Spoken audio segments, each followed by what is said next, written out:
Kailasan silanganan, alam ng puso, sa dibdib mo'y buhay.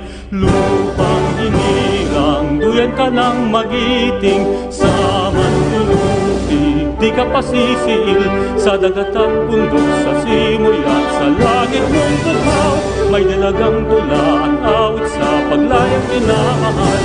Ang kislap ng wataw at lu'y tagumpay na nagniningning. Ang bituin at araw niya kailan pa may di magdidilim. Lupa ng araw ng walhating pagsunta, uwi langit sa piling ko.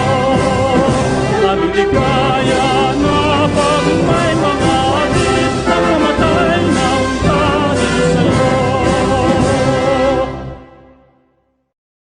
With just one step, ang daming posible. A step can lead to a walk, then a run, and even a climb, until one day, magugulat tayo na ang layo na ng narating natin. With Globe, our steps can lead us to millions of doors opening, millions of paths unfolding, and millions of reasons to keep going. Take the step with a network that gets better every day for you.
Honorable Jeremiah Belgica, Arte Director General, Honorable Edgardo Caballos, NTC Deputy Commissioner, Mr.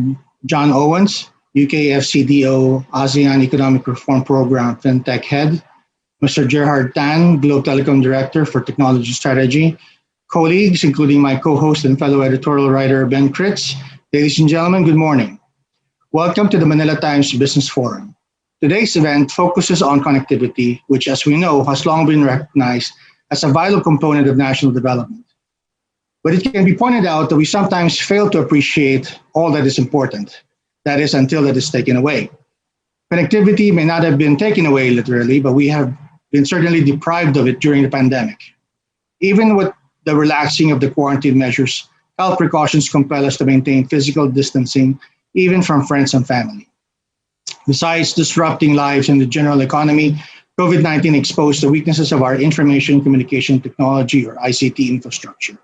We saw this when many of us started working from home and our children continued attending classes through Zoom or some other virtual platform. We have tackled this issue of connectivity disruption in our editorials and elsewhere in our reporting. We even had a forum earlier that tackled issues similar to this, and we hope to address them again today. In the previous event, we invited Undersecretary Ramon Jacinto of the Department of Information and Communications Technology or the ICT, raised the issue about ramping up or the need to ramp up construction of telecommunications towers, as well as addressing the bureaucratic challenges and policy hurdles in the way of doing that. Today, we might hear something related to those points from our guests from Globe Telecom and the National Telecommunications Commission. We might also hear about related issues from our guests who will talk about connectivity. From the Anti-Red Tape Authority, we hope to discuss how the government is carrying out its mandate to make the government's work more efficient. From our fintech expert, we hope to ask questions about the opportunities in the financial sector that's been spawned by the ICT and perhaps accelerated by the health crisis. And of course, we do not want to preempt what they will present today, and I'm sure that all of us are eager to hear what they have to say. But before we start the program, allow me to acknowledge Globe for sponsoring today's event. Thank you. We would also like to express our appreciation to our partners, the French Chamber of Commerce and Industry, the British Chamber, the Management Association of the Philippines, the Financial Executives Institute of the Philippines, and our media partner, the Manila Times TV. Thank you to all those watching this forum on the Manila Times website, on the Manila Times Facebook page, and the Manila Times Live app channel, as well as on the websites and social media pages of our partners. Those watching our recording of this forum can also read reports in our print and digital editions. The Manila Times digital edition is not only the most affordable way to be up to date with the Times, it is also the most convenient and safest way to read our newspaper. For more information about the digital edition, I invite you to visit the link on our website, www.manilatimes.net. So with that, let us begin with the program, and I now turn over the screen to my colleague Ben to introduce our first speaker. Ben? Thank you, Klink. Good morning, everybody, and thank you for joining us again. Our first speaker this morning is John Owens, who is currently the FinTech lead for the ASEAN Economic Reform Program of the UK's Foreign, Commonwealth and Development Office. He's an attorney and a senior advisor who's worked on digital finance and financial inclusion in the Philippines for over 25 years, and has also worked with 95 central banks, financial regulators, policymakers, financial institutions, and fintech firms across Africa, Asia and the Pacific, China, Eastern Europe, Russia, the Middle East, Latin America, and the Caribbean, just about everywhere. He has been an independent senior advisor to the financial services and intellectual property component of the UK Prosperity Fund, the ASEAN Economic Reform Program. Has also worked with the ADB, AFI, World Bank, the G20, GIZ, USAID, and projects funded by the Bill and Melinda Gates Foundation. His areas of expertise include a deep understanding of responsible fintech and its role in inclusive economic growth. Here in the Philippines, Attorney Owens has worked for both the rural banking industry and is an advisor to the BSP since 1999. First with the RBAP MABS program, then with USAID's ePeso project, and since 2018, the UK PF ASEAN Economic Reform Program as a FinTech lead, as I already said. What they do is they provide technical advice to the BSP on several initiatives, including the FinTech Alliance Philippines, the FinTech Philippines Association, as they prepare to launch the FinTech Industry Sandbox. He has a doctorate in law from Notre Dame Law School and has 2 adopted Filipina daughters. So would everybody please welcome Mr. John Owens. John?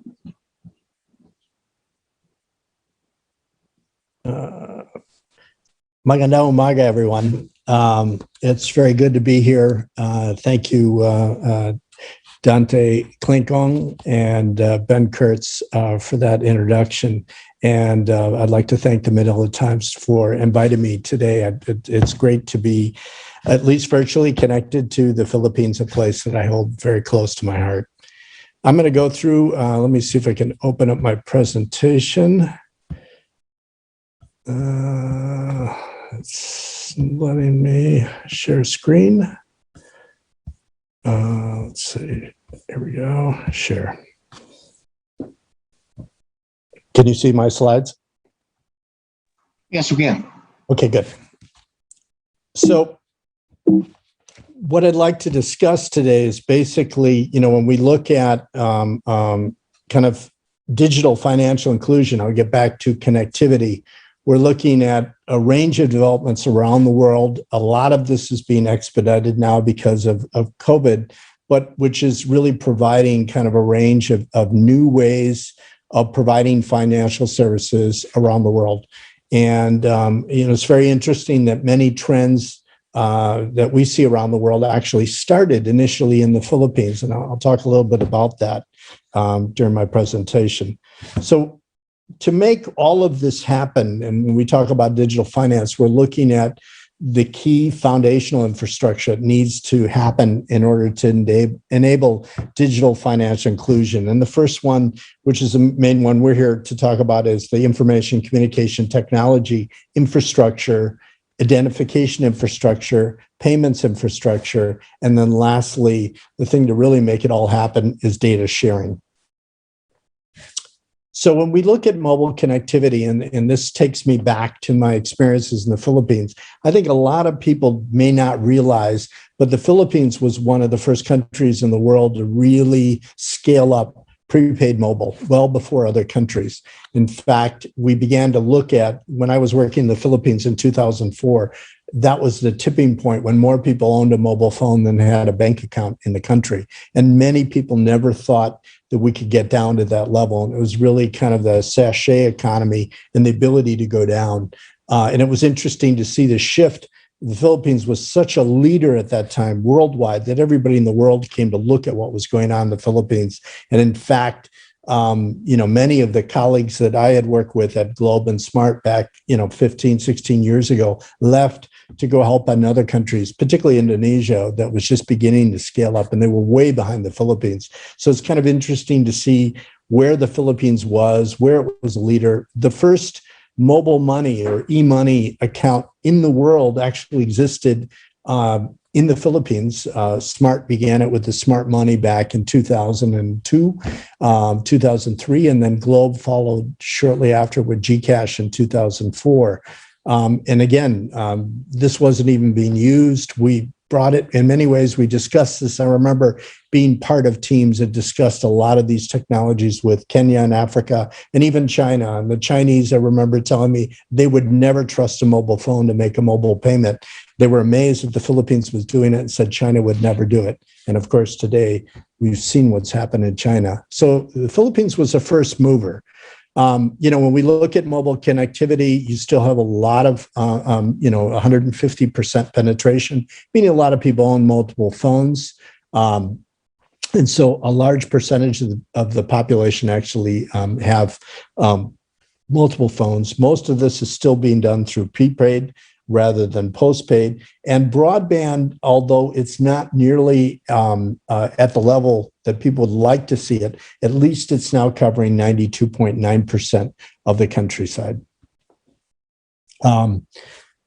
E-commerce, another thing that was really helped by kind of all that connectivity, has been the ability to use mobile phones to be able to shop and buy online. Again, there was a huge surge last year. So we saw a lot of people kind of shifting over, and you look at 95% of the people now are actually using shopping apps to buy things or purchase goods and products online, something that we never thought was going to be possible a few years ago. We look at digital payments, as I mentioned. You're now looking at a huge increase, about a 26% increase year on year of people who are using digital payments. Some of this came about because of the connectivity. Some of this came about primarily being motivated through the COVID pandemic, but also some of the work that the BSP was able to do. Just before I finish, even though the Philippines has come a long way, you're still sort of six in terms of kind of the broadband speed and pricing and connectivity in ASEAN. So Other countries, of course, Singapore is in Thailand, Vietnam are ahead of the Philippines. So it's Philippines now, Vietnam has kind of surged ahead. Philippines still has a little bit of catching up to do. And I know we'll be discussing more of that, but it's really crucial. I know the government has been trying to support that. They're looking at bringing in a third player, hopefully bring up a little more competition. And these are really crucial because it really creates what is needed to make what I'll be talking about next happen. So identification infrastructure is the next key infrastructure that's happened. We see this in India, of course, when they went to a digital ID and the number of people who were able to be financially included because of a national digital ID system. I know that there was a long debate, went on for decades, basically, all the way back to, I think, President Ramos, when they were trying to get a national ID and the numerous bills. It's been good to see that this finally got passed. I know COVID hit just shortly after it began. This has happened in a number of markets where things have slowed down, but this is another area where it's really crucial that this gets rolled out. An ID, a national ID, is really crucial to be able, again, to scale up that foundational infrastructure to support the whole digital finance framework. And then payment infrastructure. This is where regulators usually see the potential for interoperable payment systems to support market competition and achieve greater efficiency. And the Philippines had lagged behind several of its colleagues in the region, particularly when it came to, I think the Philippines was one of the few countries where you were writing more checks than interbank transfers. And that took a while. And of course, the National Retail Payment System and the support for the National Payment Systems Act really made a big difference, and is having an impact. And again, connectivity is a big part of this. InstaPay and PesoNet, I know a lot of bugs are still being worked out in the system, but the whole ability now to provide a range of services quickly and efficiently at least is beginning to happen. And again, this is another key area. So, it's been good to see that the Philippine Central Bank and, of course, Congress supported this to make this happen. Where communication is needed to make this happen, and IDs kind of help people access, and then payments creates the rail. The next area, as we see in a lot of markets, is the ability to share data. In an environment where citizens are, instead of the banks and other financial institutions holding the data for citizens, basically it's the whole idea of flipping it around where citizens are empowered to use their data to build on that data to create their own wealth. We're beginning to see this trend all over the world right now with trends toward appropriate use of data, again, under very careful data privacy rules and protection rules that are needed for responsible use of personal and business data. So the Philippines, I'm very proud to have said we've been working with the Philippines on looking at the range of services that open banking has created around the world. Now, the EU is just beginning to look at the Payment Services Directive 3, which is really what they call open finance. So moving beyond an environment where data is shared only among the banks, but really opening up to the broader community. So the Philippines is one of the first countries in the world to leapfrog ahead of the EU and the UK and other markets to move beyond open banking directly to open finance. The draft circular was circulated last year, and it is expected to be passed, if not today, next week. They're waiting for the Monetary Board to approve it, but this is a really exciting trend, and it's good to see the Philippines is going to be, again, kind of a first in the world supporting this. And the hope is that this really opens up, all the eyes of the world are going to be watching the Philippines with regard to this open finance development. And then also in tandem to this, the two fintech industry associations. One that is led by Lito Villanueva, who's the chairman at the FinTech Alliance, and then Philippines FinTech Association that is led by Union Bank's chairman, Justo Ortiz, came together to form an industry sandbox. And the idea of an industry sandbox is a way to allow financial technology companies to get together with banks and to use what they call APIs or applied programming interfaces to be able to facilitate this use of open data so that new services can be developed. And this is a trend that has happened across ASEAN now. Singapore, Hong Kong, Malaysia have been leaders. The Philippines is kind of up there now with Indonesia, but you've jumped beyond, as I said, open banking to the whole open finance thing. And you're one of the first countries, along with Thailand, to really develop an industry sandbox that will support this effort in tandem to what the BSP is doing. So it's very exciting. We've been working closely under this initiative with the rural and thrift bank industries. And we're trying to help them with some problem statements during the pilot test, which will be launched on May 12th. And then basically there'll be 3 areas that'll be supported, really looking to help Filipinos with better access to mobile banking in the countryside through even rural and thrift banks, better tools for identifying and remote account opening, what we call electronic know your customer, or EKYC, again, being able to scan multiple forms of identification and use those to be able to authenticate and get access to banking services. We know a few banks are doing it, but this is really to broaden the number. And then alternative forms of credit scoring to allow the banks to offer new financial services, particularly access to credit. But I see this as really helping with all kinds of financial health tools, and even eventually things like insurance. So it's a very exciting development. It's great to see the Philippines kind of moving first in some of these areas, and it'll be exciting to watch. Again, got to get that connectivity right. We got to support that infrastructure, but these are all the opportunities that can happen. Thank you. I'm open for any questions now.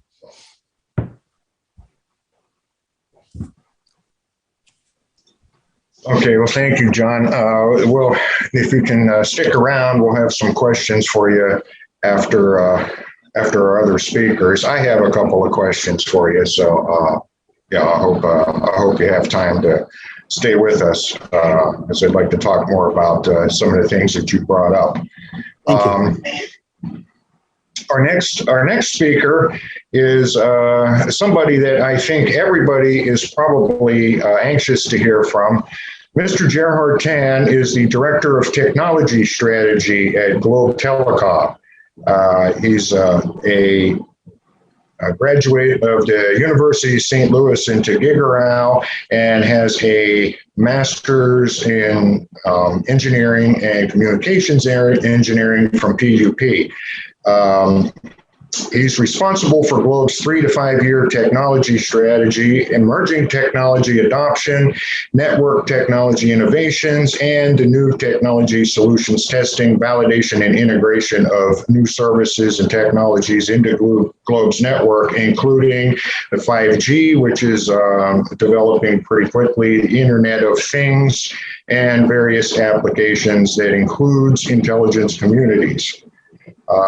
He's a professional electronics engineer and an ASEAN registered engineer and an APEC engineer in the field of telecommunications.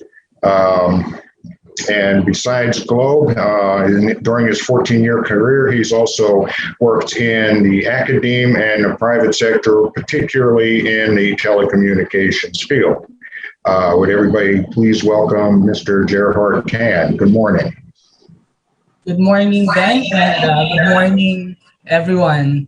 Yeah, thank you for that introduction about me. Let me share my screen as this presentation, I find it exciting to share to everyone.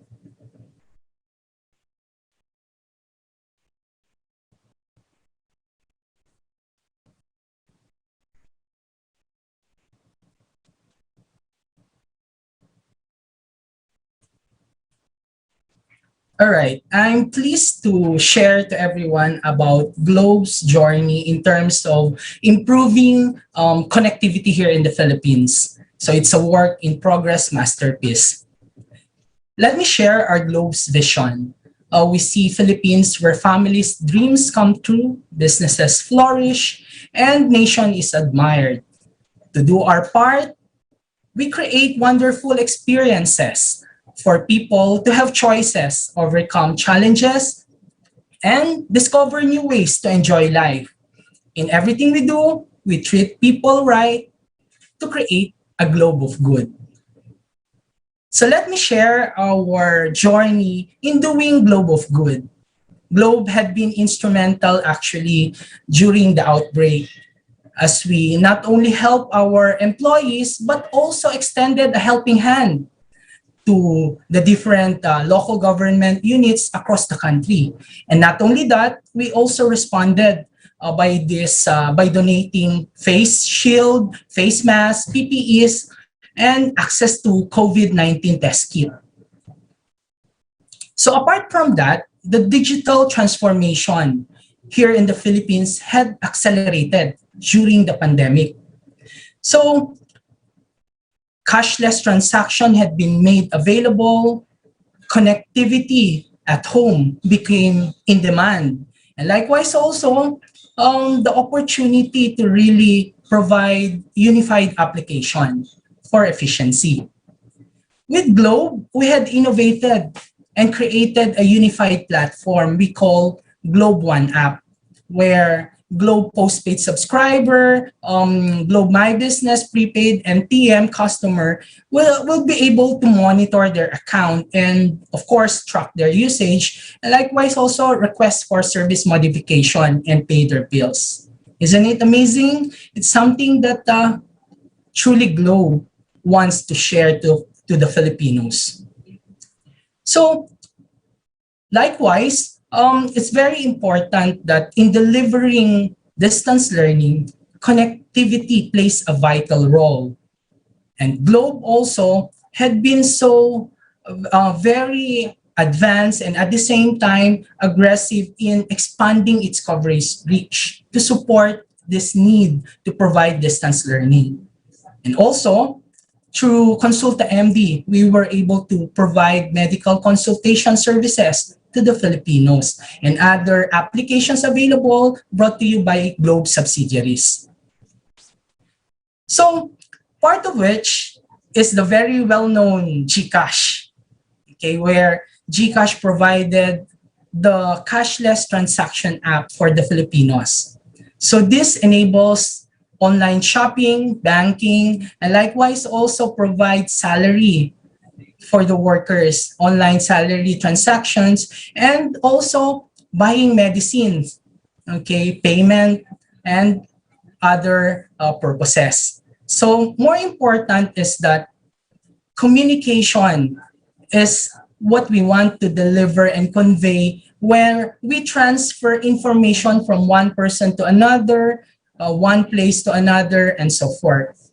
That's where connectivity plays a vital role. So if a person wants to convey the information intelligibly to the person recipient of this information, it's very important that he must have a reliable connectivity. And that's where we need cell sites. So with the help of the government, Globe was able to expand its footprint. In 2020, we were able to build approximately 1,300 new cell sites and even upgrade 11,500 equipped with 4G LTE. Nonetheless, we were able also to fast track our fiber to the home rollout. In 2020, we were able to build 275% fiber footprint and eventually expand in 2021, 2.5 times the rollout in 2020. This year, we were also planned to build more than 2,000 new build of cell site, 2,000 plus in 2021. And Of course, as we aid digitalization and keeps on improving our network, we also help our customer, improve through network efficiency and really improve customer experience. So alongside is now the expansion of 5G, a new technology that everyone is really talking about. So 5G, with Globe 5G, we were able to build and it's readily available across 1,045 areas nationwide. So 848 in Metro Manila and likewise 183 within Visayas and Mindanao area. We were also able to expand its reach within parts of Cavite, Laguna, and Bulacan area. So 5G is a new wave of wireless technology. It brings 10 to 100 times faster than our old 4G network. So it's all about new platform where we would be able to derive new wave of innovation and new solutions that we'll be able to offer to the Filipino people. Globe had been pioneer in terms of the advancement of technology. We were the one proud to be the first one to launch 5G here in the country in 2019 and eventually expanding its reach across the nation. So in Metro Manila alone, we have 84% already 5G covered with our outdoor macro cell sites. And likewise, also we're gaining momentum in terms of boosting the 5G coverage in these areas, the likes of Bacolod, Cebu, Davao, Iloilo, CDO, and Boracay, and eventually expand its coverage reach. So we were also recognized as the fastest growing 5G network service provider, awarded by the International Finance Awards here just recently, 2021. And of course, we were the first one to make 5G available for mobile subscribers. So that's the one that we launched early in 2020. So as you are aware, last April 27, we had launched the 5G Hackathon. Through our partnership with De La Salle University Animal Lab, we launched the biggest ever 5G hackathon. Okay, the first in the country actually. So in this hackathon, we are inviting students, professionals, innovators, and engineers to become part of this competition. It's an opportunity to spark reinvention as we learn new wave in learnings, especially in digital learnings, and of course, understanding further 5G technology. So in this workshop, it's a month long actually, we would be able to learn how 5G works, what is 5G, what are the use cases, what are the building block technology, for example, IoT, cloud, edge computing, machine learning, and artificial intelligence. The participants will also be able to learn on design thinking. These are the kind of soft skills of prototyping, business modeling, and a lot more. Of course, we invited the subject matter experts across the globe. And these are world-class, specialized in their field, to help our participants or competing teams, better understand and be well aware of what is 5G and the different building block technology. So isn't it amazing? It's an opportunity for Filipino innovator to contribute to nation building. We're looking at 3 areas in the 5G hackathon competition. So these are focused on 5G for society, 5G for industries, 5G for smart cities. First, 5G for society, which covers education, healthcare, and livelihood. We want to further understand and be able to resolve key pain points of the Filipino people and deliver solutions that are innovative to address the needs of every Filipino, especially those in farming, fisheries, and agriculture. Second, 5G for industries, which covers retail, manufacturing, logistics, e-commerce, and more. So our goal is to basically provide innovative solution and to address different sectors' pain points. So to leverage on the capability of AI and likewise also big data in order to help these industries. And lastly, 5G for smart cities, which covers disaster risk management, sustainability, resource management, and transportation. So our goal is to leverage on the power of data, track real-time and transmit information to understand customers' insights and likewise behavior, to address their key challenges, and likewise also address their pain points in those areas. So the competition, we're looking at the opportunity of the invitation and opportunity for Filipino innovator to contribute in these areas. And likewise also, during the pitch competition, we'll be selecting top 30 from the overall numerous participants as of today. So after that, they will be trained, mentored by our subject matter expert, and likewise also provide their innovative ideas and transform these innovative ideas into a prototype applicable to address the key pain points in the 3 different areas. So after this top 30, they will be trimmed down into top 10.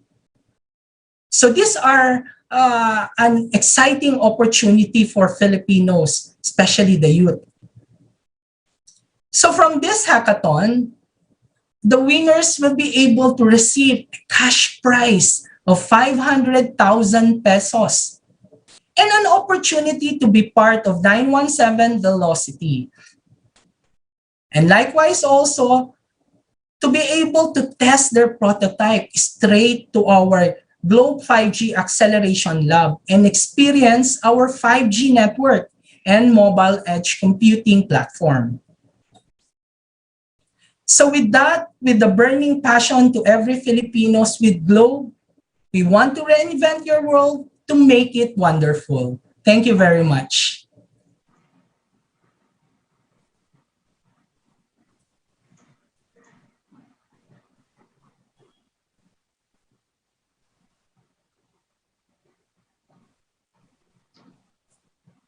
Okay, thank you, Mr. Tan.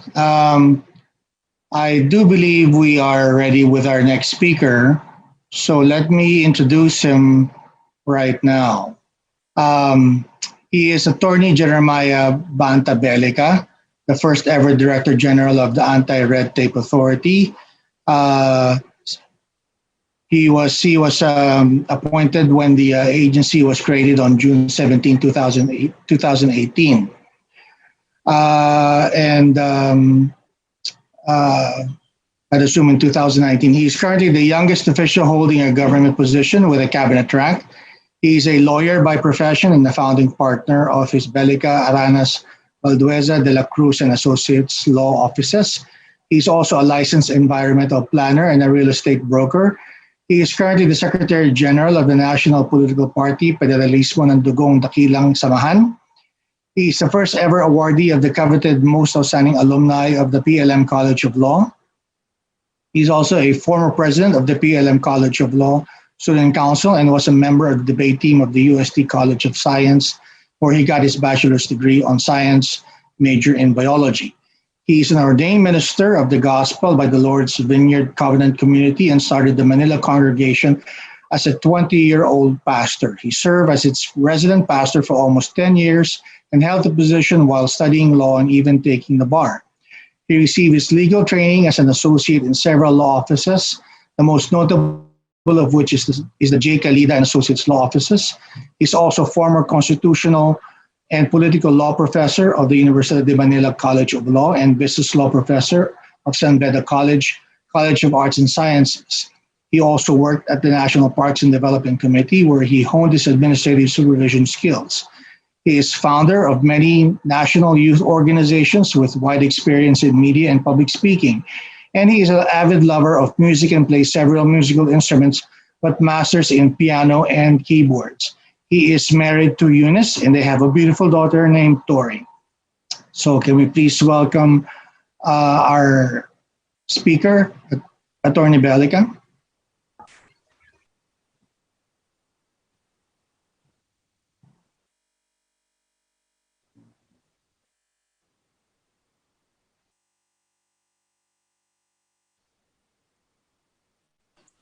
Good morning. Good morning, Sir Dante. And good morning, everyone. Hello. Yes, DJ Jeremiah Belgica is, I think, having a problem connecting to the Zoom, but since he's in mobile, so while waiting for him, let us please allow us to play some video on Okay, go ahead. information on the Anti-Red Tape Authority. So All right. the first video I will be showing is our one of our flagship projects, the Central Business Portal. So with the indulgence of everyone, let me please share my screen. Thank you. Thank you, Jen.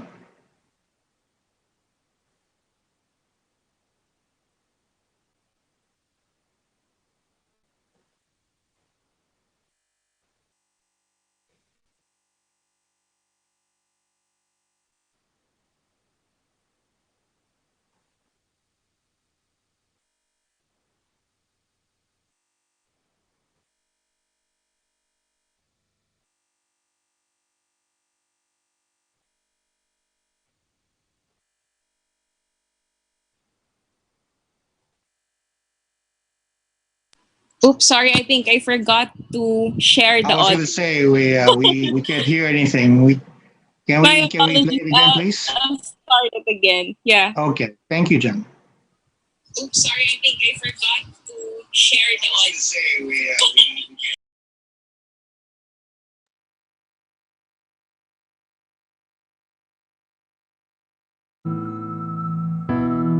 audio. Registering a business in the Philippines can be very challenging. Applicants have to deal with heavy traffic, long lines, and difficult processes. The solution is online. The Central Business Portal is the Philippines' official platform for registering businesses in a faster and more convenient way. The creation of the Central Business Portal, or CBP, is mandated by Republic Act 11032, or the Ease of Doing Business and Efficient Government Service Delivery Act of 2018. I reiterate my call for all government instrumentalities to implement systems that shall make physical queuing a thing of the past. Panahon na para mawala na ang pila, para mapagsilbihan ang gobyerno ng walang kahirapan para sa tao. RA 11032 aims to eliminate red tape, graft and corruption, promote transparency, and sustain ease of doing business. It provides transition from manual to software-enabled business-related applications. The CBP is a one-stop shop for all business-related transactions such as securing business permits, licenses, and clearances. The portal is being developed in phases. It features a unified application form and a user dashboard. At present, users can register corporation with one person and less than 5 incorporators, and regular corporations to SEC. Register and pay fees to BIR. Register and report initial employees list to SSS, PhilHealth, and Pag-ibig. Apply for secondary permit or license to FDA. And access business permits and licensing system of pilot LGUs. Once the CBP is fully implemented, more features will be available and transactions will be completely online, allowing for easier, faster, and hassle-free registration of business. The Central Business Portal, the ease of doing business in the Philippines. Log on now at business.gov.ph.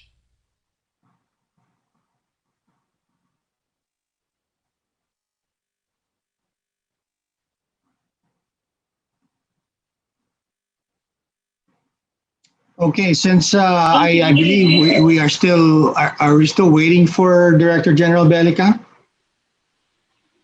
Yes, Sir Dante. And Okay, we have so another maybe bit only. while But if you while have, yes, oh, while we're waiting for him, maybe we can do a Q&A first while he's trying to get connected.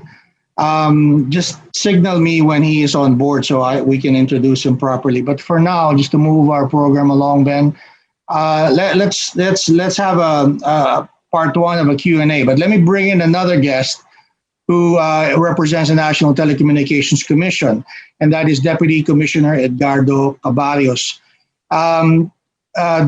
Commissioner Cabarrios attended and participated in conferences, meetings, workshops conducted by the International Telecommunications Union, the Asia Pacific Economic Cooperation Telecommunications and Information Working Group, the Asia Information Council, Asia Pacific Telecommunity, and the ASEAN Telecommunications Regulators Council as head delegate, and or resource speaker. He was elected chair of the 23rd ASEAN Regulators Council meeting and chair of the second Telecommunications Senior Officials and ATRC Leaders Retreat held in Manila in August 2017. He was one of the vice chairs representing the Asia Pacific region in the World Conference on the International Telecommunications Union held in Dubai in 2012. He was elected chair and president of the Institute of Electronics Engineers of the Philippines from 2005 and 2006. He was elected governor of the IECEP in Quezon City, the Quezon City chapter, from 2014 to 2015. He is the recipient of the Outstanding Professionals in the Field of Electronics Engineering awarded by the PRC in 2009. He received the Outstanding Alumnus in the Field of Engineering awarded by the University of the East Alumni Association Incorporated in 2000. And he is the person primarily responsible in the preparation of the rules and regulations regulating the telecommunications industry promulgated from 1986 to the present, including the transition from monopoly to competition. So welcome, Deputy Commissioner, to our Q&A. Let me get the ball rolling. And may I first address the question to Attorney Owens.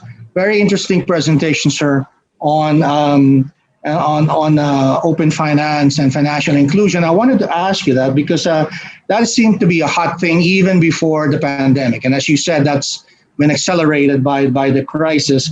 I was wondering how you can, if you can expound on that and maybe give us some context, because I understand that as many as 70% of Filipinos are unbanked. Is that data current? And maybe you can update on that. And then maybe what role fintech and open finance will play in addressing that issue.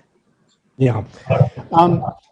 There's been quite a bit of a change in terms of the number of Filipinos that are now financially included. They're kind of looking around 40, a little over 40% was the last figure. So I think it's a little over 55% are technically unbanked. I think a lot of what is not being recorded is people have credit co-ops. Mobile money hasn't taken off to the extent that there was hope on, but GCash definitely has seen huge volumes last year.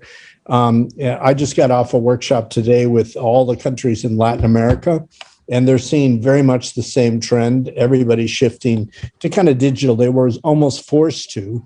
A lot of government programs are now being supported to open up bank accounts. So if you look at the national ID, part of the digital national ID rollout, which the BSP has been supporting, has been to open up bank accounts very quickly as people get those IDs. So you're beginning to see somewhat what happened in India is as soon as people are getting these IDs, an account is open in their name. Of course, now all of the conditional cash transfers, the 4Ps program, could be run through, and government payouts could be done through accounts in people's names. So you're beginning to see at least the trend now, and more opportunities for people to become banked. The open banking, basically, or I should say, open finance provides the opportunity for people to use their data.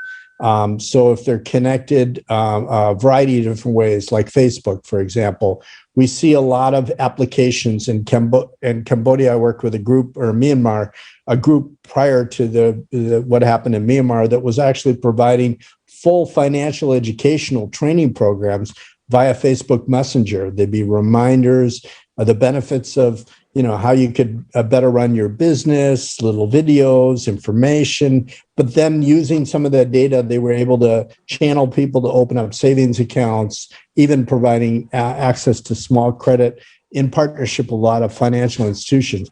These are possible and more possible through an open finance framework. So I think you're going to be seeing some very innovative tools that can be developed that anybody basically on Facebook could then easily open up an account, get a financial account, or even have tools to help them better plan their financial health, their financial daily lives. So there are a lot of tools that'll be available through open finance. I've seen them all over the world. So that's where I see that opportunity, along with the, people opening up accounts with the national IDs. So the hope is, and the aim is, I know the Philippines is looking to get beyond that 50% mark. And I think trying to get to 70, 75%. In some markets, Kenya was way behind the Philippines. When we started with mobile money, I think it was 15% of the population. Today, about 80% now either have a mobile money account or a bank account in Kenya. So the opportunity is there, and we're hoping the Philippines will be able to follow suit. So I think, you're going to see that there will be lots of opportunities, lots of different ways, particularly partnering with small countryside banks as well. Thank you for that. I see that our next speaker is here, but since we started with a Q&A, maybe we can have maybe a short comment or a question from our other guests, and we'll go back to our keynote speaker. Deputy Commissioner Cabarios, you wanted to jump in and react to some of the things you've heard so far? Thank you very much, Sir Dante.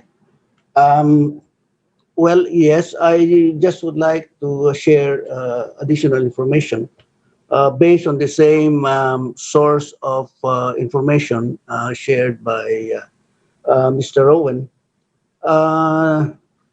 The Philippines, the average time spent by Filipinos in the internet is almost 11 hours a day.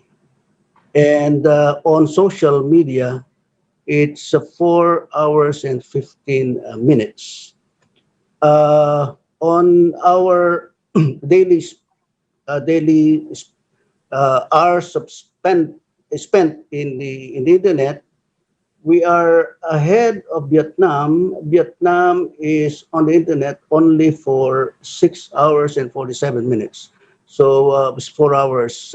We are in the internet 4 hours more than Vietnam. And on social media, Vietnam is the average is 2 hours and 21 minutes, almost 2 hours.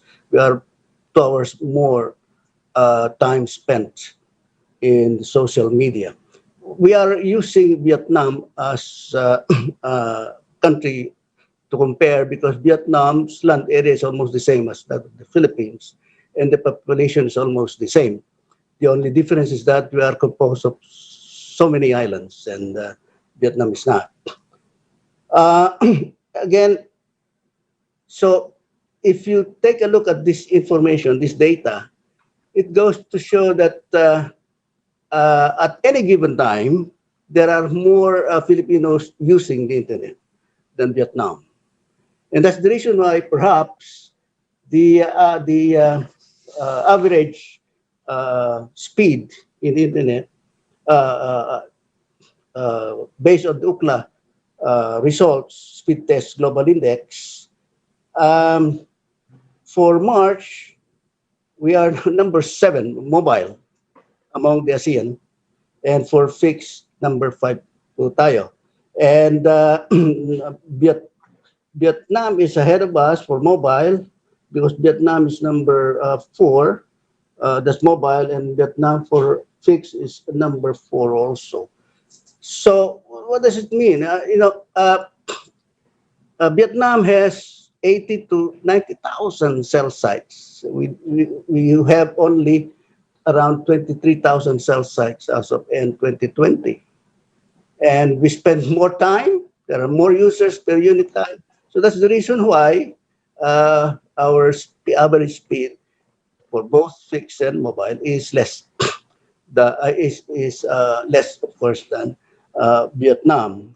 On the financial inclusion, the Office of the President has issued EO 127, liberalizing access to satellite systems, and this will ensure or address financial inclusion. The ICT and NTC are preparing the implementing rules for EO 127, sir. On the information shared by Gerhard of Globe, he said that 18% more cell sites were installed in 2020. Yes, but these cell sites were installed in the most of this were installed in the fourth quarter of 2020. This is because of the issuance of joint memorandum circular by, among others, ARTA, the ICT, the ALG, DPWH, streamlining the processing of permits and licenses for the construction of cell towers. So we are expecting that more of these cell sites will be constructed within this year, and it will improve further our ranking in the global speed index. But of course, even if you do this to catch up with Vietnam and the other countries in the Philippines, in Southeast Asia, we need more investments. For this year, the projected investments around 230 billion, but this appears to be insufficient to speed up the construction of needed physical digital infrastructure in the country. So we have to attract more investments in the sector, and the only way we can do that is liberalize investments in the sector. That means we have to amend Public Service Act and allow up to 100% foreign ownership, and of course the open access to data transmission. This will also remove some of the restrictions in market entry.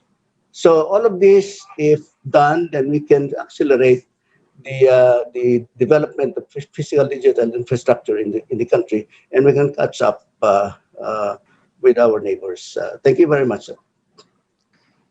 Thank you, Deputy Commissioner. Mr. Tan, maybe you want to weigh in on that. We need more towers. I think even your president, Ernest Koo, had said something like that. But when I remember when he went to Malacanang, he reported to the president there were a number of bureaucratic issues in play. You said Globe has constructed some 1,300 towers in 2020. What's the rollout plan for this year and next year? Maybe you can briefly answer that before we get to our keynote speaker. Yeah, thank you, Dante, for that question, and also the information coming from DepCom Cabarrios earlier. Yeah, indeed, Globe had been, ramping up its rollout, and moving on this 2021, we're envisioning to build actually 2,000 more cell sites, and even depends on the challenges that may face. But of course, despite all these challenges, even the pandemic, the restrictions, we're still on the process of really acquiring new areas and build more sites to really overcome those challenges pointed out by DECCOM earlier. And Globe had been so true to its mission to really help the Filipino people. And that's up until now, based on the statement of our CEO, Sir Ernest, when he went all the way up to the Malacanang. So we are on the process of doing all these things. Thank you. All right. Well, we will continue with the Q&A, but after we hear from our next speaker, our Director General Belgica. We made an introduction earlier, and we played a video from Arta. Perhaps we can go straight to the Deputy Director General Belgica right now. Good morning, sir. Good morning, Sir Dante, to all of our colleagues in government as well as in the private sector. I saw Deputy Commissioner Ed of NTC. Good morning, sir. And to our fellow, I believe our friends also from Globe is here. We have been working hand in hand and closely with the telco industry also for the streamlining and speeding up of permits. Let me just get to my presentation right now. On the cut-through countrywide digital solutions. Next slide, please. Now, to start off, let me just emphasize the importance of the landmark game-changing law that was submitted, which is the Republic Act 11032, which was made effective on June 17, 2018. It is barely 3 years in its effectivity. However, the implementing rules and regulation was only really fully implementable on August 4, 2019. Since I, as the first Director General, were appointed only on July 2019, and we wasted no time in coming up and then signing the final form of the implementing rules and regulations. So this is a game-changing law because number one, it raised the penalties and made it more stricter, the penalties for commission of red tape. And also it made mandatory the streamlining of government offices or agencies of their systems and processes. Next slide, please. Now, the Anti-Red Tape Authority, the main function of the ARTA is in order to ensure the attainment of the objectives of RA 11032, as well as the 2007 Anti-Red Tape Act. It is also the policy of the state to adopt a simplified requirements and procedures that will reduce red tape and expedite business and non-business related transactions in government. So the ARTA's jurisdiction is not only for ease of doing business, but also in efficiency of government services, which means non-business services of government are also required to also streamline and then automate. I would, from time to time, would be mentioning automation, streamlining, reengineering, and automation. It is very important for us to emphasize and also to remind government offices that you cannot automate unless you first streamline and re-engineer your process. This too could happen simultaneously, but what cannot happen is that the automation of a unstreamlined process. I think this is one of the things that we have noticed as we went deeper with our work in ARTA, is that a number of the automation programs were done hastily without first rationalizing the systems, meaning the red tape and the redundancy was also automated. So what happened was it was automated and then was de-automated, went back to manual and then automated again. But now it's very clear that automation and streamlining should actually go hand in hand. Next slide, please. So there are two general functions and mandates of our agency. We could basically be categorized into two, which is empowerment and enforcement. When we say empowerment, it pertains to our function in streamlining and re-engineering of processes. It's not ARTA who actually streamline or re-engineers the processes of the agencies. It's the agencies through the assistance and through the guidance of ARTA that these agencies would be able to re-engineer their processes. One of the important tools that ARTA is using to help government agencies re-engineer or streamline their process is through capacitating them in the use of the regulatory impact assessment. The RIA or the RIA or the regulatory impact assessment is the the international tool or the tool that is being used by the different countries right now to assess themselves, or the agencies or helps the agencies assess themselves, assess the prevailing regulations, help them assess proposed regulations to determine whether it is cost effective or it would be burdensome to the public. It might be redundant.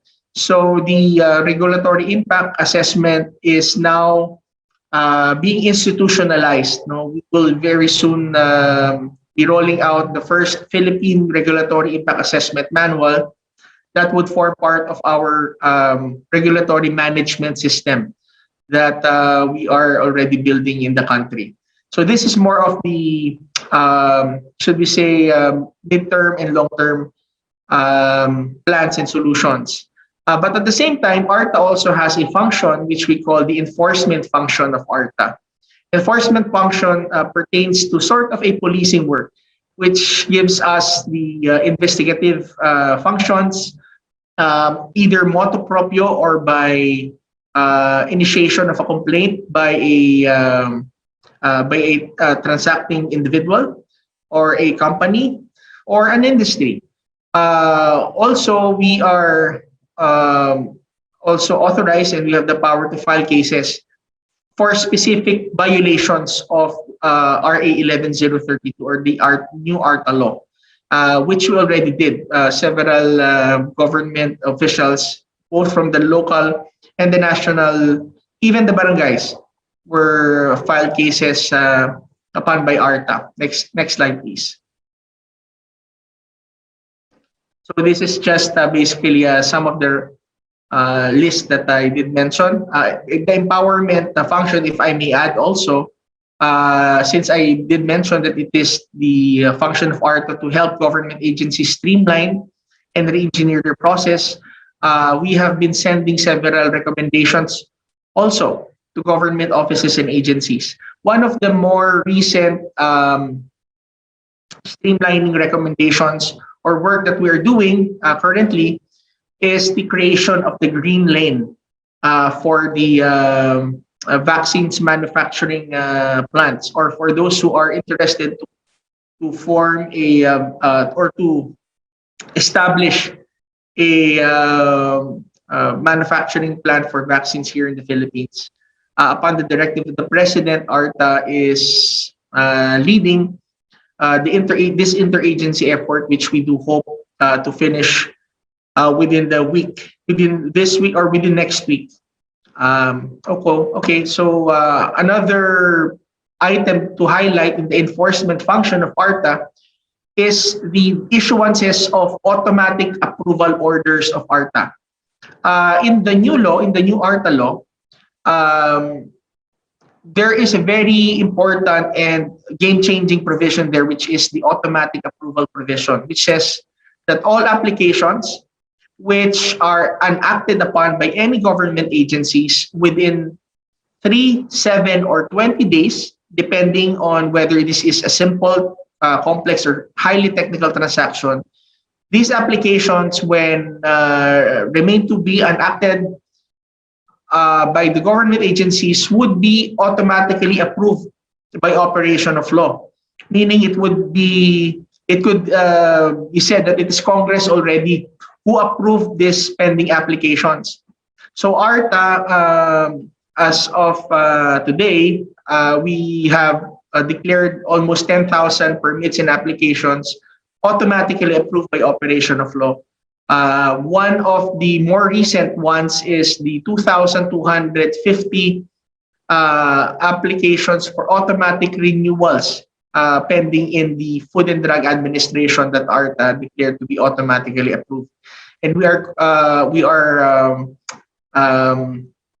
continuously monitoring the compliance of the government agencies on the zero backlog policy. Next slide, please. Now, let me just go to this a very important initiative of ARTA, a flagship initiative of ARTA, which is the national effort for the harmonization of efficiency measures of interrelated agency. This is what we call Program Nehemiah, or the Nehemiah Program, which is a sectoral-based interagency streamlining effort that takes as its consideration the speeding up of the socio-economic agenda of the president of this administration. So basically, this is an interagency streamlining effort. Most of the streamlining powers and functions that were given to ARTA pertains to an agency level streamlining. It means it's on a per agency, pa isa-isa po, no? Itong for this agency, they streamline, that agency, they streamline. But what we have seen through the course of our work is that there is an agency level red tape and there is an interagency red tape, which we think the second one, which is the interagency red tape, poses a bigger threat to the business and non-business sector. Because if you take, for example, one sector together, all of the agencies together, say for example, the housing, the social housing sector, you would need to go through 27 government agencies, around 200 plus documents, and about 300 plus signatories. So, or signatures rather. So that is normally it would have taken them traditionally maybe 2 years just to complete their permits, because even if these 27 agencies would streamline on their own separately, but if you take them together as one integral unit, as a sector, then the problem of red tapes is still compounded. That's the reason why we came up with the program Nehemiah, so that we could bring together these agencies on a per sector basis and then show them the bigger picture in the perspective of the citizens' perspective, and then have a definite period and target, which is 52% reduction in time, cost, requirements, or procedures within the next 52 weeks for the key sector of society. So for the first cycle of Nehemiah, which started last March and actually would be ending this April, we identified the first 5 sectors, priority sectors, which is the connectivity on telecommunications, the socialized housing, the food and pharmaceutical sector, and logistics sector, and the power and energy sector. Next slide, please. Okay, so this is an example. What we did, as mentioned by Deputy Commissioner Ed Cabarias a while ago, on the joint memorandum circular that was issued and initiated by ARTA together with the other government agencies, DICT, DILG, the SHUD, the National Building Office through the DPWH, DOH, FDA. Of course, CAAP is there. This is one of the fruit, if I may say, or the result of the Nehemiah program. So from before, it would take 13 permits, 86 documentary requirements with a time of 241 days. After the Nihimayan and the passage of Joint Memorandum Circular Number 1, Series of 2020, it was reduced to 8 and 35 documentary requirements, and the time is 16 days. There is now very soon we would be rolling out a supplemental joint memorandum circular, because we would need also to harmonize some of the provisions that came through the passage of the Bayanihan 2. Some of the provisions of the Bayanihan 2 and the joint memorandum circular would still need to be harmonized, and it would be harmonized through these upcoming supplemental joint memorandum circular. I believe it's scheduled next week or within this next 10 days to be rolled out. Next slide, please. So again, I think everybody is aware by now that the Philippines moved up 10 spots in the mobile internet speed ranking. Congratulations again to NTC and to the ICT. But I do believe that one of the reasons that one of the contributory factor here is the addition of more towers that was built last year, at least on the second half of the year, because of the joint memorandum circular, and also with the help of also the Bayanihan 2 and the strong push of the president, the ARTA, and all of the government agencies. Next slide, please. So some of the key points of the expanded joint memorandum circular, the supplemental joint memorandum circular on the building of towers, is it would harmonize the provisions of RA 11494 or the Bayanihan 2 and the joint memorandum circular number 1 series of 2020, and provide further guidelines on the implementation. Also, it would also now be applicable to all new and pending applications. So it is not only prospective in an application, but all applications that are pending would be applicable. This expanded GMC would be applicable. And it is also not limited to shared passive telecommunications and internet structures. It would also cover other towers, similar towers being used for radio, since normally they also go through the same process as to coming up with a tower. Next slide, please. It would also include a streamlined documentary requirements with an exclusive list of requirements in strict compliance of prescribed processing time. This time, the joint memorandum circular, the expanded joint memorandum circular, would have an exclusive list. Specifically, I directed that it should already come up with an exclusive list so that the LGUs would no longer be faulted, or they would not be asking always if they could require certain requirements which are not clear when you harmonize both the Bayanihan law and also the joint memorandum circular. The local chief executives will also be encouraged to issue a local ordinance or an executive order that adopts the provisions of the expanded GMC. Coordination mechanisms also to ensure effective implementation, and the creation and establishment of a planning database by the ICT, and complaints mechanism which would be consisted of all the signatory agencies.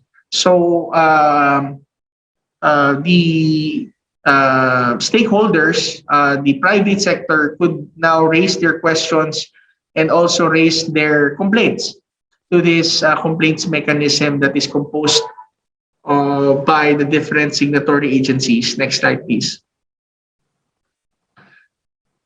Now, one very important initiative of ARTA, together with the ICT, is the Central Business Portal. Under the Ease of Doing Business Law, or the new ARTA law, the Central Business Portal shall be created by the DICT to serve as a central system to receive applications and capture application data involving business transactions. So this is sort of a what you call like a central station. You know, in a central station, you will have almost all of the the train, just camping in that station so that you could catch your ride wherever you would be going, that central station. So the central business portal is a gateway, is envisioned to be a gateway for all business related permits. So for the first phase of the central business portal, which we already launched last January 28th, it actually involved the SEC, the BIR, the SSS, the PhilHealth, Pag-ibig, and the FDA in the issuance of their license to operate, and 16 other local government units who have already automated their systems. But the bigger idea actually of the central business portal, it should eventually include all the primary and secondary licenses. The primary licenses, normally this is from SEC, the DTI, or sometimes the Cooperative Development Authority, or if you are a GOCC. The secondary licenses are those licenses that are issued for your operation, such as the license to operate from FDA, from the Bureau of Animal Industry, and I think there are more or less 20 to 30 agencies that issues secondary licenses. Businesses, clearance, permits, certifications, or authorizations by LGUs would eventually also be connected to the central business portal. The online registration or application systems established by NGAs or national government agencies. Next slide, please.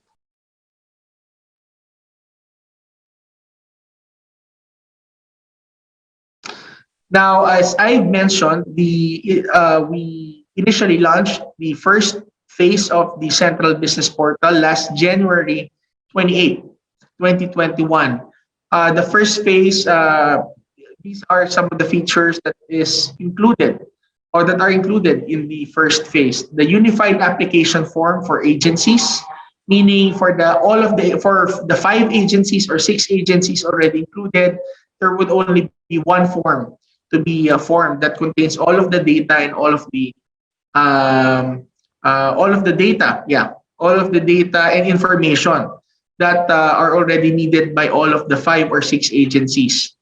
Online registration with the SEC, the BIR, online generation of the tax identification number from BIR, employer numbers for SSS, PhilHealth, and Pag-ibig. Also, the online payment of BIR filing and registration fees. This is also important, the unified employee reporting module for SSS, PhilHealth, Pag-ibig. You need no longer, employers need no longer go separately to SSS, PhilHealth, and Pag-ibig to file the reportorial requirements or the monthly or the quarterly reporting that they would be needing to file for these 3 government agencies or the social agencies. They could already use the central business portal as a unified employee reporting system. Also, the issuance of secondary license featuring FDA's license to operate for the Center of Drugs. No, so we already tested the concept starting with the FDA for the inclusion or the connection of the FDA's license to operate automation program. So kasama na po siya ngayon, no? And we are already working on the 20 other agencies which also issues a license to operate. Also, the integration with the Quezon City's business permitting licensing system and other LGUs with the electronic business permitting licensing system that was developed by the DICT. Quezon City already automated. We have been coordinating and guiding them also for the past year and a half to really hasten their automation program. because Quezon City is very, very important for our ease of doing business campaign. Because the World Bank survey actually focuses on Quezon City because they are the city who has the most number of business registrations or businesses registered.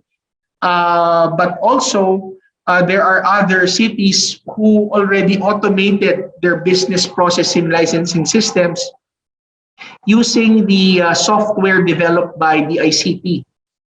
This EBPLS, we call it the Electronic Business Permitting License Systems. There are more or less 220 LGUs already using it. And we are really expecting through the cooperation of ARTA, the ICT, and the ILG, that by the end of the year, there would be more or less about 500 LGUs who would also be using the Electronic Business Permitting Licensing System, which would necessarily automate their business processing systems. No? But also the more important thing is that this EBPLS systems of the LGUs developed by the ICT would already be readily interfaceable and easily connected to the central business portal. So meaning this 500 LGUs, once they automate using the EBPLS, sorry, excuse me, they could, the next step actually is to already link them to the central business portal. So everything could already be done through the use of the central business portal. Next slide, please. So the goal, excuse me, the goal for the starting of a business is to reduce the 13 steps to 1 step through the use of the central business portal. Traditionally, the 13 steps comprises the processes from the SEC, the BIR, the 3 social agencies, the LGUs, and then the payment, of course, no. But now through the use of the central business portal, it is envisioned that you could just reduce it to 1 step. Everything should be done through the platform of the central business portal. And what used to take 33 days, it is our goal is to reduce it to less than a day. This is very doable and very possible. We have already, we've continuously and painstakingly met nonstop with the government agencies as one unit together. No? So this is also part of the Nehemiah effort where we are bringing together all of the government agencies to streamline processes together. Next slide, please. As for the food and pharma application, FDA is one of the more challenging agencies when it comes to streamlining and automation, not just because of the number and the volume of transaction that comes to them, but also because of the nature of the application that comes in. ARTA has been really been working closely with them from the very beginning of since the inception of ARTA, because we're trying to be very careful when to use the automatic approval orders of ARTA to ensure that we are not imperiling the safety and the health of the public. And that's the reason why most of the automatic approvals, if not all of the automatic approvals that ARTA issued concerning FDA, are those applications for renewal of their registration. Because in our opinion, these applications pertains to products that are already being used by the public or in the market that's already in the market. That's why there is no more use of holding these applications any longer. But now we are seeing more and more that there are also other applications or initial applications, first-time applications in the FDA that could still be fast-tracked. And one of which is this license to operate. So the license to operate, they've already automated the process for the license to operate. But I think what is challenging for them are the previous applications that came prior to their automation. So yung maraming nakatambak ho, yun ang kailangan ho nilang ayusin. But yung mga bago, but the new ones, it was already reduced the processing time. So what used to be 8 steps would now be 9 steps. What used to be 41 requirements would be 12. And what used to be 63 days would now be 21 days. This already includes the registration with the SEC and the BIR. Next slide, please. So you could see the percentages of the reduction. Now, I'm maybe two slides more or 3 slides more. Another important e-governance or automation initiative that ARTA is championing together with the Department of Finance is this TradeNet, no, or the National Single Window program that has been there for quite some time already. We're happy because when through the creation of ARTA and our linking arms and joining the National Single Window Steering Committee, we have seen significant movements already. What do I mean? The TradeNet actually is an interoperable online platform that aims to reduce the processing time and harmonize the permitting procedures that involves import and export clearances. So the TradeNet is also linked with will also link the Philippines to the ASEAN single window to facilitate ease of trading. So we already have this platform for, I believe, around 80 government agencies that are, we call them TRGAs, Trade Regulatory Government Agencies, who also need to onboard themselves in this platform. So right now, we are anticipating to finish with the priority 23 agencies who are really the core agencies when it comes to importation. And then the other agencies would be following the more, should we say, registry in nature. Iba ho kasi yung registry in nature, and it is different from the more regulatory ones.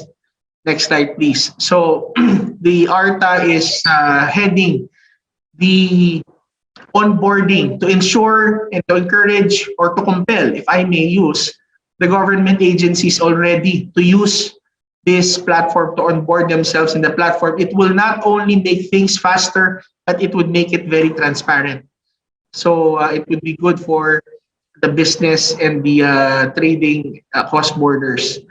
ARTA issued Memorandum Circular number 2021-01.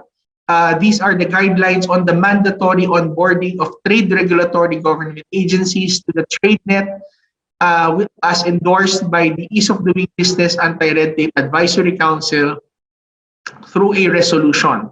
So this now compels, through this memorandum circular issued by ARTA and supported by the ARTA Ease of Doing Business Advisory Council, which is membered by DTI, who is the chair, Department of Finance, the ILG, the ICT, and of course ARTA, government agencies, TRGAs are now required to follow the timelines. Next slide, please. Finally, we're finalizing the Go Smart app initiative of ARTA, which is the government offices, smart management, and real-time application. This is a single platform where LGUs and other government agencies may create their own account, store, retrieve, and manage data, and use the application analytics in decision-making. So the application intends to harmonize the ease of doing business platforms being used by LGUs and other government agencies in compliance with Republic Act 11032. It is also interface ready and can integrate with existing systems of the government. So the Go Smart app will allow LGUs and government agencies to provide e-services, reduce red tape and transactions to e-governance in line with the President's directive in the 5th State of the Nation address when he said, put all services online. And it was directed to ARTA, DILG, and also DBM. So Go Smart app is also our attempt to make all transactions for the local government units online. It could already, this is also free. For free, we would be giving this to the LGUs.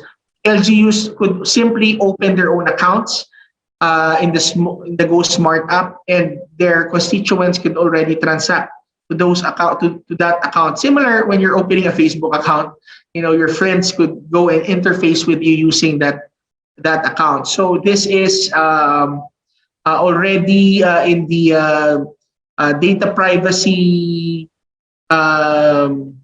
team.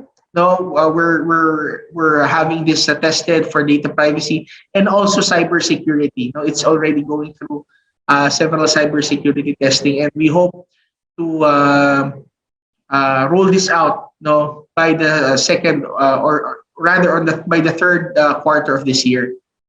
Next slide, please. So the train of reform against red tape is now on the move, and it's gaining momentum. On it are the hopes of the people for a smart and for a smarter Philippines and e-governance centered. Let us work together for smarter initiatives, and anyone who chooses to get into the way of this train of reform against red tape will surely be ran over. Thank you very much, and God bless you all.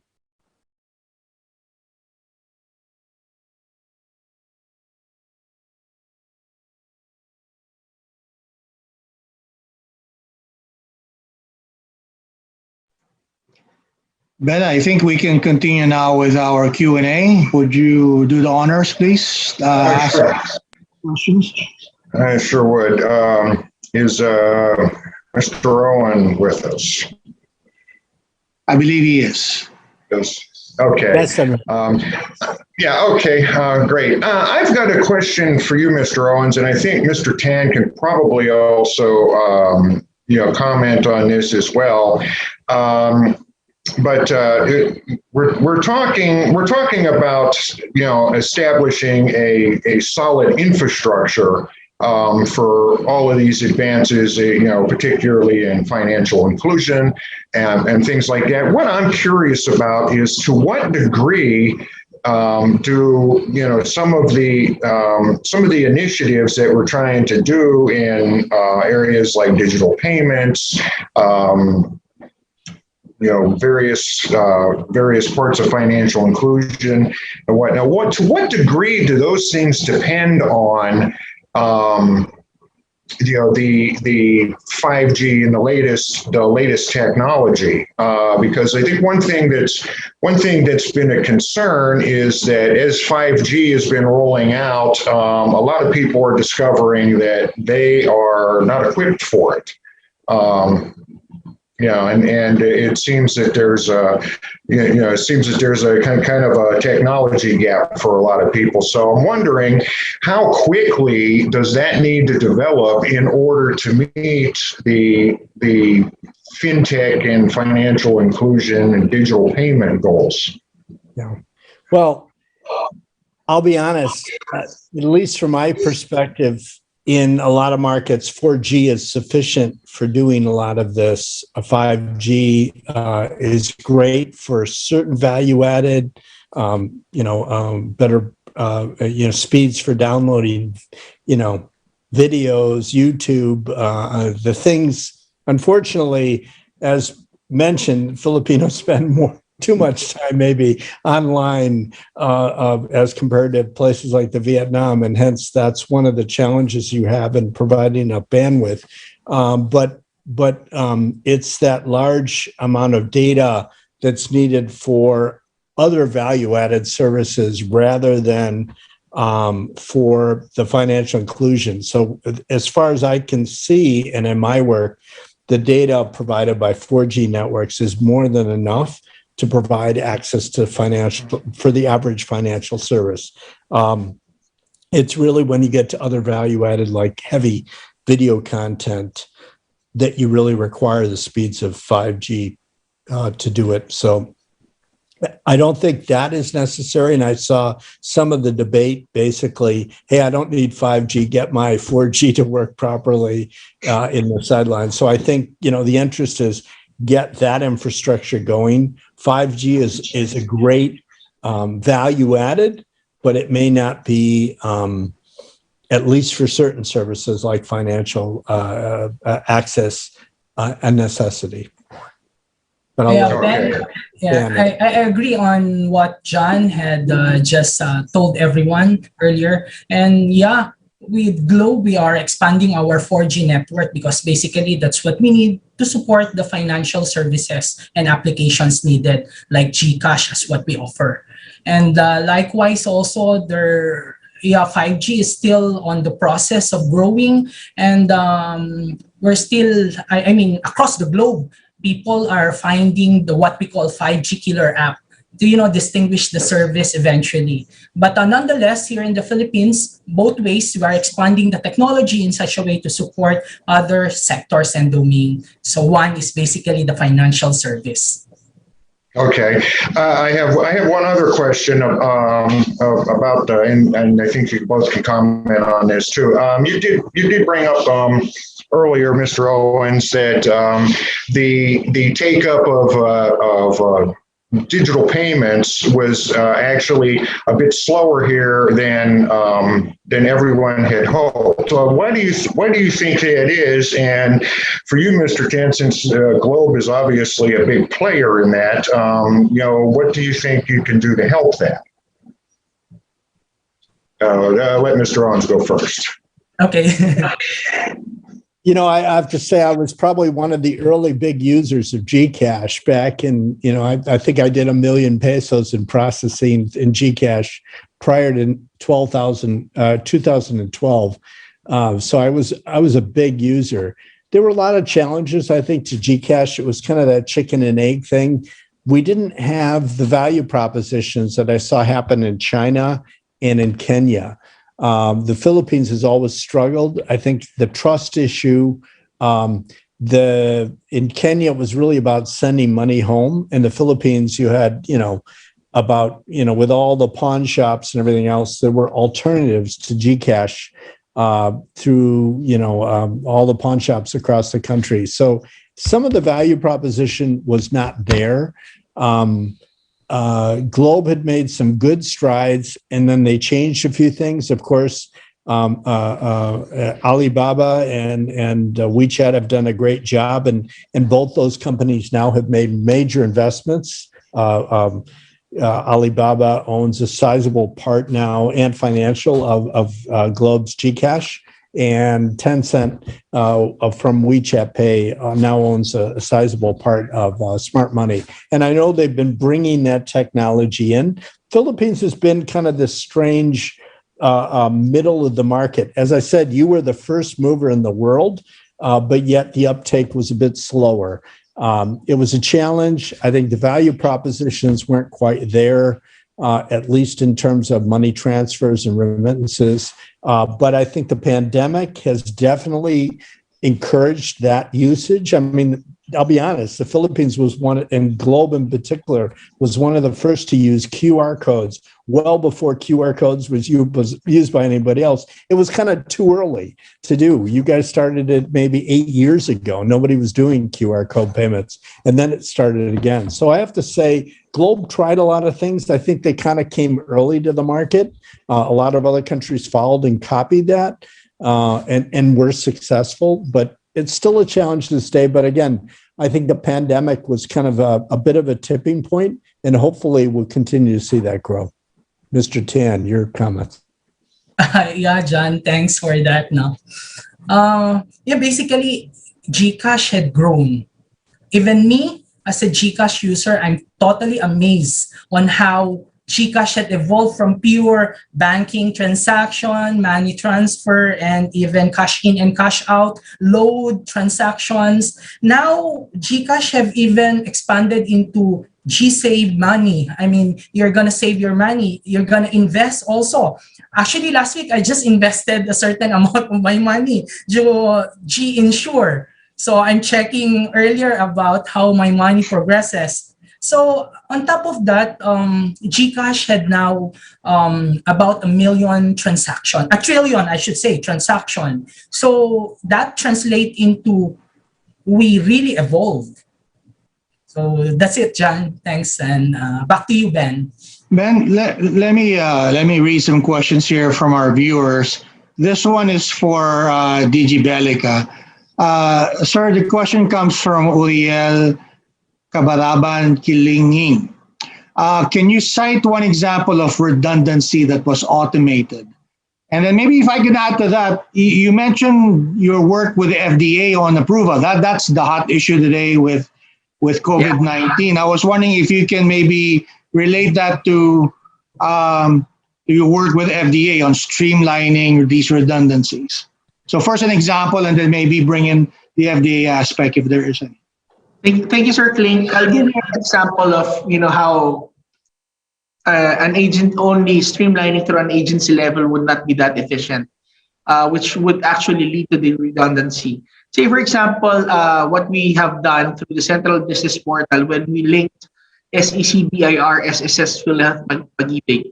Normally and usually, traditionally, you would need to give all of your data, the basic data, the name of your corporation, to all of these agencies, your addresses to all of these agencies. And then you also need to submit all of the same documents such as your SEC registration. You submit to BIR, and then you submit to these SSS, PhilHealth, Pag-ibig, as well as the local government unit. Why not, since we're just one government, let's just share this data. This data is not private. This data is actually public. It's there to actually, to secure and to ensure that the legitimacy of these applicants. So that's basically what we're doing. Because if agencies would begin to automate, or which we have been, pushing them for the past decade to do, without first stepping back a little bit and seeing, wait, why not we just harmonize everything together and then do data sharing, and then so we would no longer be needing to require data, information, documents from the people when it is already readily sourced. We could readily source it from another agency. So that is one of the things that we're doing, and we want to scale this up a little bit to also include the secondary licensing agencies. So they would no longer need to get from you the same documents that the previous agencies already got from you. Sir Klink, what is worst here is sometimes agencies would tend to automate separately within their own agencies, meaning the offices within the agencies have automation programs that are separate from the entire team. So what happens now is you would be required to submit online through online documents that you were furnished by another office within the same agency. So this is, I think, one of the things that I saw when I went and made the surprise inspection with the Bureau of Immigration. When one foreigner was trying to renew their passport or their visa. That's card, yeah. Oh, visa. Yeah, and they were required to submit a proof of payment of the receipt. The receipt of proof of payment that immigration itself issued. So I called the attention of that certain office. I asked them, is it that receipt that you're asking is the same receipt that one of your offices did issue? Don't you have any record for that? They said, DG, yes, we have. Actually, it's on the 4th floor or the 3rd floor. So don't ask it from them. You could just basically source it. And imagine, Sir Klink, if they pursue their automation, they would require even the submission of this receipt online. So it doesn't really make any streamlined effect on us, because it's not harmonized. So that's basically what I actually mean. I see. Now, what about the FDA? Because this crisis that we're facing now has required quick response from the government. How has ARTA helped in hastening the needed government response to address the pandemic? Well, several things, Sir Klink. I did mention the automation for the license to operate. No, Right. when it comes to the FDA, truth be told, in 2019, when I took office in ARTA, within the next 2 months, it became obvious. 2 or 3 months, it became obvious that FDA is actually one of the priority agencies that really needs to be addressed. So I visited FDA for the first time, and I saw that the automation program of FDA is a bit challenged. So immediately we called on the ICT, and in less than a year's time, they were able to create a more stable automation program for FDA, which I did mention that the Center for Drugs, which is one of the more important centers. FDA has actually 4 centers, right? So for Center for Drugs, Center for Food, Center for Cosmetics, and also Center for Devices, which is actually pertinent when it comes to our telco towers. Now, imagine even telco towers would need to go through the FDA because of the Center for Device. But that having been said, all of them already have ongoing automation programs through our initiatives. But particularly centering on the Center for Drugs, there are 2 very important processes in the Center of Drugs that leads to which becomes the choke points.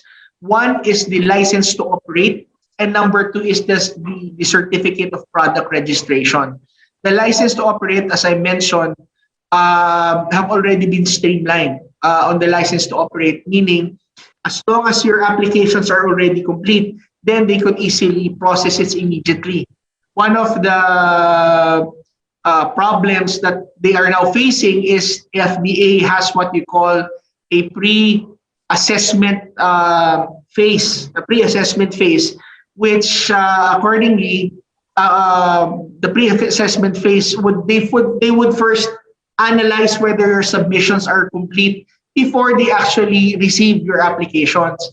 And then they're saying actually that this came through an advice of ARTA, through my advice. But I told them the pre-assessment actually, which I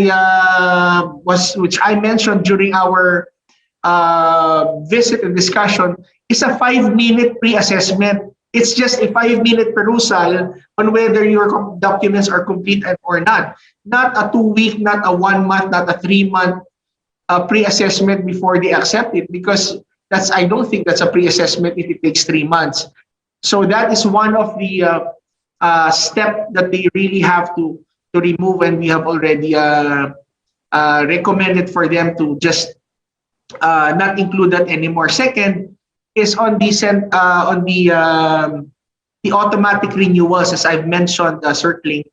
One of the interesting thing that we saw there is they have a process which they call automatic renewal of existing products already in the market, applying for renewals. There are only 3 documents that is needed according to their own citizens charter, which is proof of payment, the application form, and an affidavit that the formulation was not changed. The formulation of the drugs would essentially be the same as the previous one. And then it would automatically be renewed. But unfortunately, this is the only automatic renewal procedure that is not automatic. We have seen pending applications since 2018, 2019, 2020. So January this year, when I visited their office, I required for all of the applications that were submitted for automatic renewal on 2020. So there were about 2,250 pending applications that were submitted to ARTA. So ARTA declared all of those 2,250 applications as automatically approved by operation of law. So, and we were given a report by FDA that they already released all of those 2,250. Now, for some particular issues like the ivermectin, ARTA also was very active. We called the hearing because we invited the FDA, DOH, and the other stakeholders who's been pushing for this wonder drug, as they call it, because of the allegations of red tape. According to them, their applications were not moving. So ARTA called for a hearing, and there were a lot of clarifications done. The pharmaceutical companies, as a result of that consultation, agreed to file their application for the ivermectin, and also the applications of a certain doctor, Dr. Alan Nandrito, who was not moving for about 2 months, according to them, was immediately released after the hearing. So these are some of the things that we are taking notice. But again, let me just be clear. It's important that Director General Domingo already took his office. He's barely 1 year, I think, in FDA, but for quite some time, there was no Director General there, only OICs. So there's a lot of things to be done there, but we're willing to help with the streamlining and automation. But we really need to move fast, especially for the vaccines. Well, I think with ivermectin, I think what's needed is a clinical trial. So, but anyway, Ben, did you have a question? Yeah, I'm sorry. Director General Belgica just said something that jumped out at me, and if I could ask Mr. Cabarrios from the NTC, why would the FDA need to have anything to do with cell phone towers? Since the FDA has already made a ruling, I think there was a circular last year that they put out saying that there's no credible evidence of any kind of radiation or radio frequency threat to health from cell phone towers. So shouldn't they just be like cut entirely out of that entire business? That seems like a small thing that just is another bump in the road to getting more towers put up more quickly. What do you think of that? Thank you very much, Sir Ben. Before the JMC was issued, the FDA issues what they call RFR certificate, or radio frequency radiation certificate, certifying that the base station will not cause harm to the public or to the persons near the base station. So, but of course, that requirement was modified under the JMC, Joint Memorandum Circular. I think they are not requiring that anymore, but they have to do inspections, random inspection to cell sites, to base stations, to determine whether the radiation causes health hazards to those people living near the base stations. So this is the requirement before the JMC was issued. If I may supplement the answer of Commissioner Cabarrios, Ben, thank you for your question.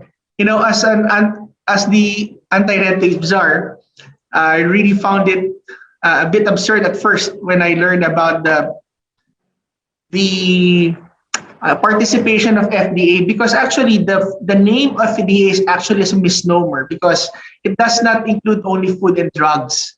As it turns out, as I mentioned, Ben, there is also two other centers that is very well functioning within FDA, which is the Center for Device and also Center for cosmetics.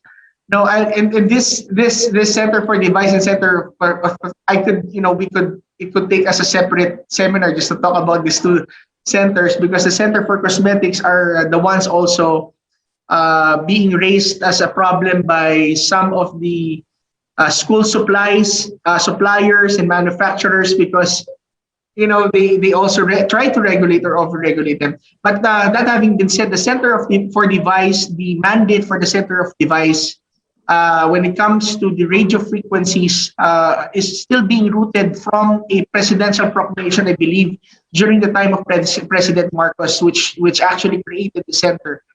But what we did through the joint memorandum circular, when we tried to streamline everything, is to ensure, as Dep Commissioner Ed mentioned, that for the putting up of a tower, it's just a tower. It's not even the cell site. You do not need any permit from the FDA, because we're not even talking about the cell site here. We're just talking about the tower. And for the fitting out of the cell site for the tower, it could already be done post inspection, and even within 7 days from the application. So what we're saying here, Ben, is since the presidential proclamation at the time is law, it still is effective law until now. So the only thing that we're able to do until it is repealed is actually to rationalize the process. But accordingly, after the issuance of the joint memorandum circular starting last year, FDA was able to process everything within 7 days processing time. But I do agree, this has to be revisited, and I think NTC would even be in a better position already to look at these things. And DOH and FDA, they jointly issued a statement already that these cell sites are perfectly safe. Since 2002, there was already a statement, and we also reiterated this in the rollout of the joint memorandum circular. Thank you. Okay, I think we're running out of time. I think we have time for maybe two more questions. Ben, you want to ask one, then I'll ask one. Yeah, I have one more. I have one more question for Mr. Owens, because he is involved in ASEAN-wide efforts. Development of fintech, how well connections between the different countries are working out. For example, are we approaching a stage in the near future where I can say take my Gcash that I use all the time and go to Singapore and use it there? It's just one small example. How is because that's been a big issue, the ASEAN interconnectivity in many areas. How is that working out in the the fintech world? Yeah, it's funny you mentioned that. Gcash did the first mobile money to mobile money, mobile transfer in the world between Malaysia and the Philippines back, that must have been about 6, 7, 8 years ago. It never reached any scale, so it stopped. But of course, Globe is owned partially by Singtel, and you can go into a lot of shops in Singapore and Hong Kong and buy Gcash to send money home. They've worked that out, because originally Gcash was a remittance model. So there is some level, as I said, Gcash and smart money, but more so Gcash actually did work on the remittance angle.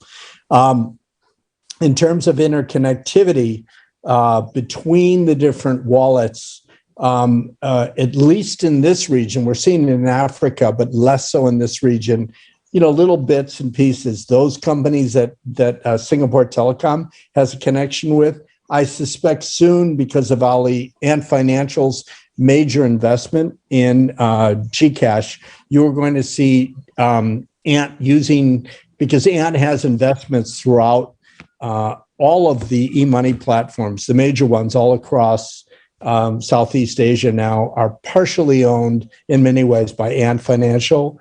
Alibaba's financial arm. So it's not yet out, but I suspect very soon you're going to see the ability to send money back and forth, and probably for very little cost, because they see the value proposition getting money in the wallets. This is something that Ant has tried a long time to do by buying a MoneyGram, and they were blocked by U.S. regulators from doing so. And I think they shifted to Southeast Asia. So I suspect very soon they own, one of the largest providers in India.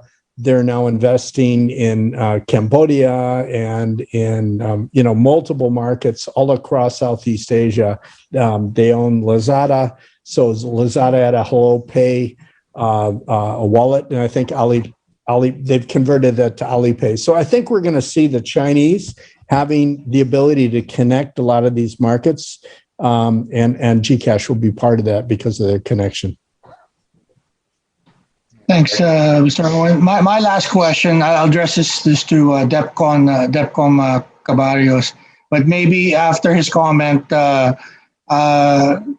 Belgica and Mr. Tan will want to comment as well. And this has to do with the common tower policy. You mentioned that Vietnam has more cell towers than the Philippines, even though Filipinos are online more than the Vietnamese.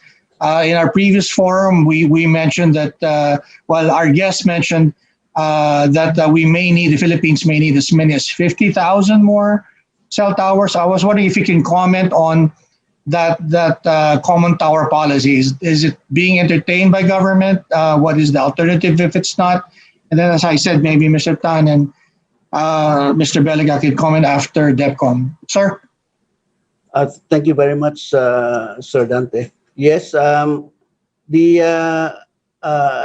have to agree with Gerhard that if you build more cell sites, there will be more capacity. And Vietnam having so many cell sites, capacity is so large, etc. And if you have large capacity, then this average speed would be high. So we need more cell sites. As pointed out there, the common tower policy is working, but what we need really is additional investments in the market. 200 billion may not be sufficient for this year and next years to come. The investments by the telcos is around 40% of the income, but this is not enough. We need more, and that's the reason why there is a move in Congress to amend the Public Service Act and allow 100% foreign ownership.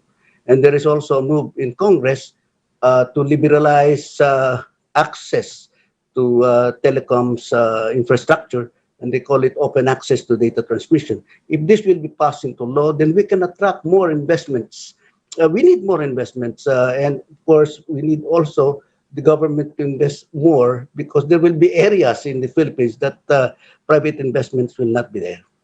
So to catch up, we cannot catch up with Vietnam perhaps in the next 5 years, but we have to try our very best and open up so that we can attract more investments in the market. Thank you very much, sir. Okay, Mr. Tan and then Mr. Belgica. In addition, in response to DEPCOM Cabarrios, Globe is really allocating massive capex. 70 billion to fund its ongoing project, expanding its footprint on cell site, and likewise also not just on the cell site, building of cell sites, but rather also expanding the fiber to the home lines.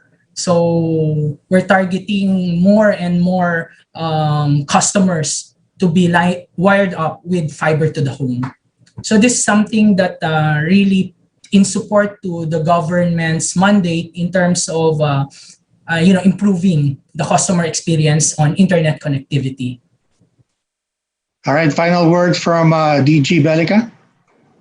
Thank you, Sir Klink. I agree with what DEPCOM Ed said, and also Gerard.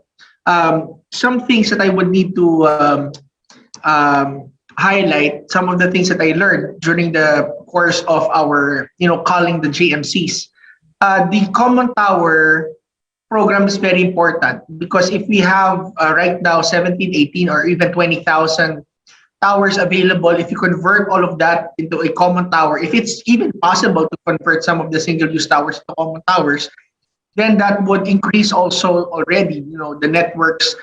What used to be a strong area for one network would already be a strong area for 3 networks or 2 networks or whatnot. Second is, as mentioned also by Gerard, ARTA has already start to pursue also the fiber optics, for the streamlining also of the fiber optics, and we just decided not to include this in this expanded GMC because it might hold up the rollout for the expanded GMC for the common towers or for the towers. But that having been said, we're already working on also with the streamlining for the fiber optics, which would also include, a separate set of agencies, which we've already started initial communications with them. Also, for the investments, it's very important for us to really assure investors that this is going to be continued, that the policies would be very stable, and it would be set on stones at the same time. Not only joint memorandum circulars, but the continuous vigor and even vigilance of the Congress in coming up and cropping up with emergency measures or laws is actually very much welcome, as we want to fast track, our catching up with our neighbors. And also, a very important way for us to also to do it is the pre-identification of areas, which we want to, target, to putting up towers or our fiber optics, so that we could prepare the areas in advance, even before the applications come in. This would entail for the closer cooperation between the private sector and the government. And I also heard some proposals for government as well to also invest in putting up their own towers as well to help, already to help the catching up of the country. Because right now everything is, dependent upon the response of the private sector in putting up those towers, which of course, you cannot force the private sector to do it when they do not feel secure. But if the government themselves would also help in maybe building a towers and, and laying down the cables and maybe leasing it out eventually or selling it eventually. So this would help speed up everything. So ARTA, we're just here to really make sure that everything is running, and it's just not just running, it's getting faster by the day and by the hour. As we also want to make faster our interconnectivity, the processes also should be faster than before. Thank you. Oh, thank you very much. We have a lot more to ask, but we don't have time to ask them, and we have to leave it at that. So I want to thank everyone for attending today's forum, and thank you also to our guests, DG Belgica, Depco and Cabarios, Attorney Owens, Mr. Tan. Thank you very much for your time today. I think this only means that we have to have a second round sometime soon, so we have an opportunity to ask those questions. But thank you for your time today, and we'll see you next time. Bye-bye. Maraming salamat. Thank you, everyone. Thank you. Thank you, everyone. Thank you. Have a good day. Thank you.